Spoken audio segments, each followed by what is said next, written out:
Iran और Israel के दरमियान ताल्लुकात कई दिहाइयों से तनाव का शिकार है। मौजूदा हालात को समझने के लिए हमें पहले तारीखी सियाक वो सबक को जांचना होगा। 1948 का दौर था। ईरान में मोहम्मद मुसद्दिक की हुकूमत थी। हालांकि उन्होंने इसराइल को गैर रस्मी तौर पर तस्लीम कर लिया था, लेकिन अवाम में काफी मुखालफत थी। उधर इसराइल की क़यादत डेविड बेन गुरियन के हाथ में थी और फलस्तीनियों के लिए एक नए दौर की शुरुआत हो चुकी थी। 14 मई 1948 को इसराइल का क़याम हुआ। ये दिन तारीख में हमेशा याद रखा जाएगा, क्योंकि इसी दिन इसराइल और अरब ममालिक के दरमियान दुश्मनी की शुरुआत हुई। ये जंगें कई दिहाइयों तक चलती रहीं, जिसमें लाखों लोग बेघर हुए।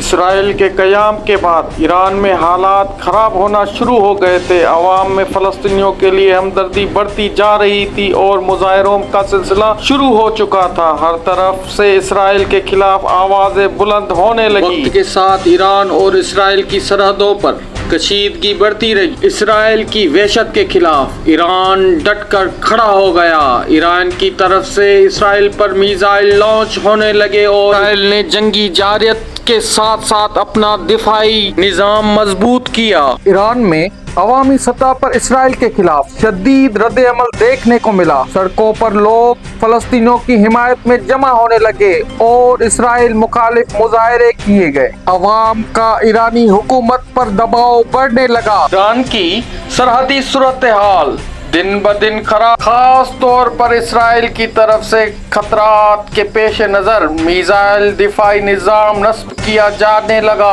और दोनों ममालिक में कशीदगी बढ़ती गई। 1948 में ईरान और इसराइल के बीच बराह रास्त कोई जंग नहीं हुई, ताहम अरब इसराइल जंग, जिसे फलस्तीनी जंग या इस्तकलाल की जंग भी कहा जाता है, जो 15 मई 1948 पे लड़ी गई। जंग मार्च 1949 तक जारी रही। जंग की मुद्दत तकरीबन 10 माह थी, जिसमें मुख्तलिफ लड़ाइयाँ और जंगी कार्रवाइयाँ शामिल थीं। जंग के दौरान इसराइल ने न सिर्फ जंगी कार्रवाइयाँ की, बल्कि अपनी रियासत को कायम रखा और इजाफी फलस्तीन इलाके भी अपनी कंट्रोल में लिए। इस जंग में 5 अहम अरब ममालिक ने हिस्सा लिया: मिस्र, इर्दन, ट्रांस जॉर्डन, शाम, लिबनान, इराक। ये वही मुल्क हैं जिन्होंने पहले ही दिन से इसराइली जाहरियत के खिलाफ ऐलाने जंग किया।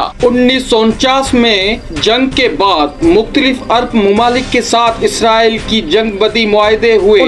मुज़ाकरात की क़यादत अक़वाम मुत्तहिदा के सालिस राइफ बेंच ने की। मिस्र के साथ 24 फरवरी को, लिबनान के साथ 23 मार्च को, इर्दन के साथ 3 अप्रैल को और शाम के साथ 20 जुलाई को मुआहदे तय पाए।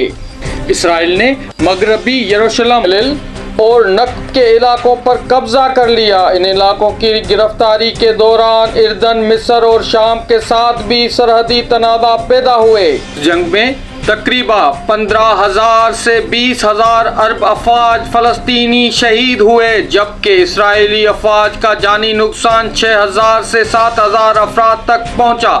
लाखों फलस्तीनी शहरी अपने घरों से बेघर हो गए और पनाहगीर कैंपों में जिंदगी बसर करने पर मजबूर हो गए। 1947 के अक़वाम मुत्तहिदा के तक़सीम मंसूबे के मुताबिक फलस्तीनी रियासत को 43% ज़मीनी मिलनी थी और इसराइल को 56%, लेकिन 1948 की अरब इसराइल जंग के बाद इसराइल ने फलस्तीन के बेशतर हिस्सों पर कब्जा कर लिया और इसराइल की हदूद 78% ज़मीनें तक बढ़ गईं। 1949 की जंग बदी मुआहदे ने आर्जी तौर पर अमन को यकीनी बनाया, लेकिन ये जंग इसराइल और अरब दुनिया के दरमियान तवील और मुसलसल तनाज़ात का पेश खेमा बनी हुई हैं। जंग के दौरान इसराइल ने अरब ममालिक के इलाकों पर बराह रास्त कब्जा नहीं किया, क्योंकि वो लड़ाई की बुनियाद के तौर पर फलस्तीनी इलाकों में ही थी। ताहम कुछ मकामात पर इर्द मिस्र और शाम के साथ सरहदी तनाज़ा पेश आए। इसराइल ने गाजा की पट्टी पर कब्जे की कोशिश की, लेकिन मिस्र ने वहां अपना कंट्रोल बरकरार रखा। इसराइल और इर्दन के दरमियान मगरबी किनारे वेस्ट बैंक पर झड़पें हुई। इर्दन ने मगरबी किनारे और मशरकी यरूशलेम पर अपना कंट्रोल बरकरार रखा। शाम के साथ गोलान की पहाड़ियां तनाज़ा का हिस्सा थी, लेकिन शाम ने इस पर अपना कंट्रोल बरकरार रखा। अमेरिका ने इसराइल को मजबूत सिफारती और फौजी हिमायत फराहम की। इसके बाद अमेरिका ने मशरक़ वस्ता में इसराइल को अपना मजबूत हलीफ बना लिया, जिससे अमेरिका को इस खित्ते में ज्यादा असर व रसूख हासिल हुआ। यूरोपीय ममालिक को इसराइल की तश्कील से सियासी मुफादात हासिल हुए, क्योंकि इनको इस खित्ते में एक नया इत्तेहादी मिल गया, खास तौर पर बरतानिया, जो इस खित्ते में अपना असर बरकरार रखने की कोशिश कर रहा था। सबसे बड़ा फायदा इसराइल को हुआ। इस जंग के बाद इसराइल की रियासत मजबूत हो गई और इसने अपने इलाकों को भी वसअत दी, जो कि इसकी बका के लिए जरूरी समझा गया। इसराइल के कयाम के ऐलान के बाद आज तक फलस्तीन और तमाम अरब ममालिक पर कयामत बरपा है।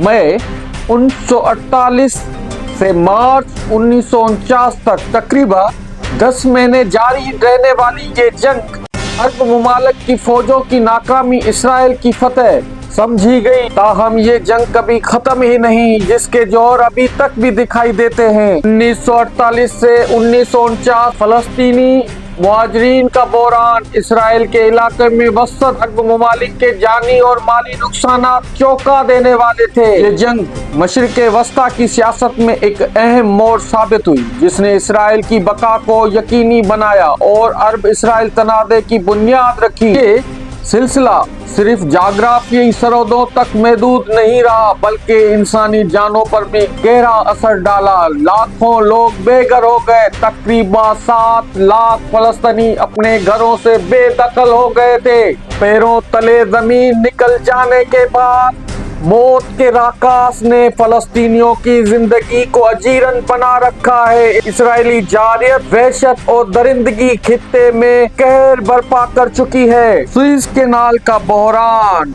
ये बहरान उस वक्त शुरू हुआ जब मिस्र के सदर जमाल अब्दुल नासिर ने 26 जुलाई 1956 को सुएज कैनाल को कौमियाने में लेने का ऐलान किया।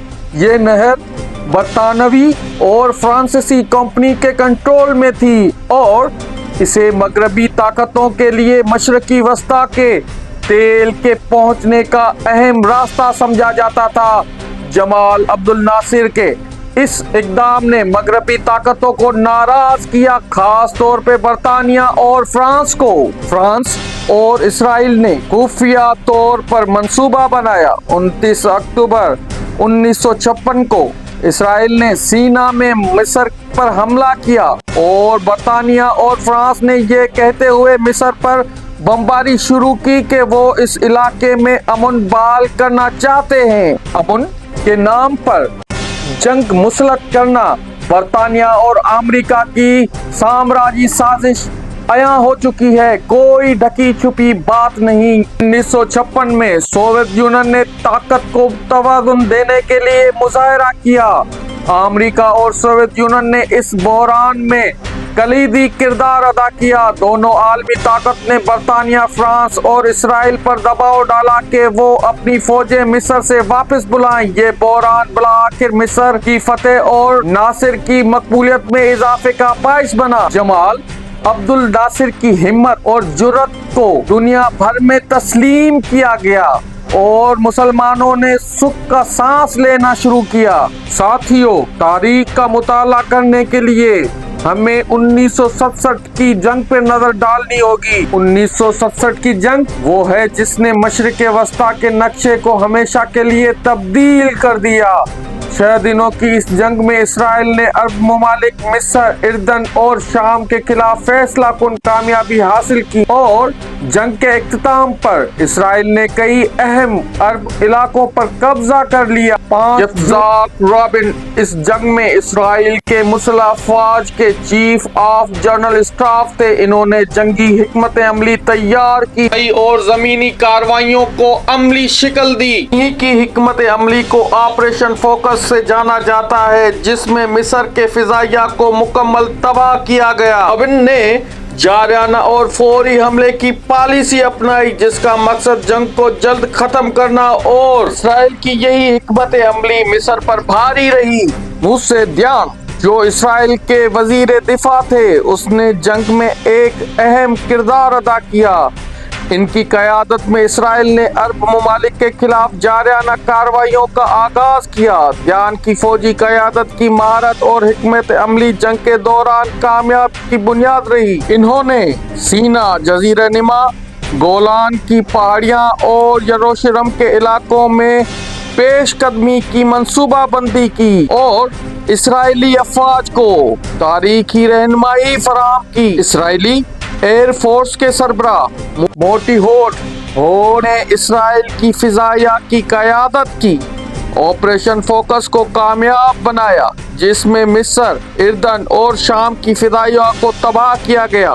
یہ جنگ کی ابتدا میں ہی اسرائیل کی برتری کا سبب بنا۔ 5 جون 1967 کو اسرائیل نے اچانک مصر کے ہوائی اڈوں پر فضائی حملہ کیا۔ اسرائیل نے جنگ کی ابتدا میں مصر کے فضائی طاقت کو مفلوج کر دیا اور یہی حملہ 6 روزہ جنگ کی کامیابی کی بنیاد بنا۔ اس حکمت عملی کو کہا گیا آپریشن فوکس۔ 6 جون کو اسرائیل نے اردن کے زیر قبضہ ویسٹ بینک میں اردن کے خلاف زمینی کارروائی شروع کی۔ اسرائیلی افواج نے مغربی یروشلم اور اردن کے دیگر اہم علاقوں پر قبضہ کر لیا۔ 7 جون کو اسرائیل نے یروشلم کے پرانے شہر پر مکمل قبضہ کر لیا۔ اسرائیل کی فوجوں نے تاریخی دیواروں کے اندر داخل ہو کر اردن کے افواج کو شکست دی۔ یہ دن اسرائیل کے لیے ایک بڑی وحشت اور درندگی کا دن تھا اور اسرائیل نے اس دن پر خوشیاں منائی۔ وحشت اور درندگی کا کھیل رچنے والا سامراج امریکہ بالآخر کامیاب ہو گیا۔ 8 جون کو اسرائیل نے سینا، جزیرہ نما میں کامیاب پیش قدمی کی اور سوئز کینال تک پہنچ گیا۔ مصر نے زمینی فوج کو بھاری نقصان اٹھانا پڑا۔ 9 جون کو اسرائیل نے شام کے خلاف گولان کی پہاڑیوں پر حملہ کیا۔ شامی افواج کو شدید نقصان پہنچا اور اسرائیل نے گولان کی اہم چوٹیاں حاصل کی۔ 10 جون کو اسرائیل نے گولان کی مکمل پہاڑیوں پر قبضہ کر لیا اور جنگ بندی کا اعلان کیا۔ عرب ممالک کو اس جنگ میں شدید جانی نقصان ہوا۔ مصر، شام، اردن کے ہزاروں فوجی ہلاک ہوئے اور کتنے ہی زخمی ہو چکے۔ اس جنگ میں اسرائیل کی رہنمائی وزیر اعظم لیوی اشکول اور وزیر دفاع موشے ڈایان کر رہے تھے، جبکہ مصر کے صدر جمال عبد الناصر، شام کے صدر حافظ الاسد، جبکہ اردن کی رہنمائی کنگ شاہ حسین کر رہے تھے۔ اس جنگ میں لبنان کا کردار محدود تھا۔ ایران نے بھی براہ راست اس جنگ میں کوئی حصہ نہیں لیا اور عراق نے اس جنگ میں عرب اتحاد کی مکمل حمایت کی، مگر کوئی جنگی پلاننگ نہیں کی۔ کچھ فوجی دستے ہی اس جنگ میں اتار پایا۔ 1973 یوم کپور کی جنگ۔ 1973 میں مصر اور شام نے اسرائیل پر اچانک دھاوا بول دیا تاکہ 1967 میں چھینی گئی زمینیں واپس حاصل کی جا سکیں۔ اس جنگ کا آغاز یوم کپور کے دن ہوا، جب اسرائیلی فوجی تیار نہیں تھے۔ جنگ کے ابتدائی دنوں میں عرب فوج نے کافی پیش قدمی کی، لیکن جلد ہی اسرائیل نے جوابی حملہ کرتے ہوئے اپنی پوزیشن بحال کر دی۔ 1979 میں مصر اور اسرائیل نے امریکہ کی مدد سے کیمپ ڈیوڈ معاہدہ کیا، جس کے تحت مصر نے اسرائیل کو تسلیم کیا اور امن معاہدہ کیا۔ یہ معاہدہ عرب دنیا میں شدید مخالفت کا باعث بنا और सदर सादात को कत्ल की धमकियां भी मिली। 1979 में ईरान में इस्लामी इनकलाब आया, जिसके बाद ईरान ने इसराइल के साथ अपने ताल्लुकात तमाम खत्म कर दिए। इनकलाब के बाद ईरान ने फलस्तीनियों की हिमायत शुरू कर दी और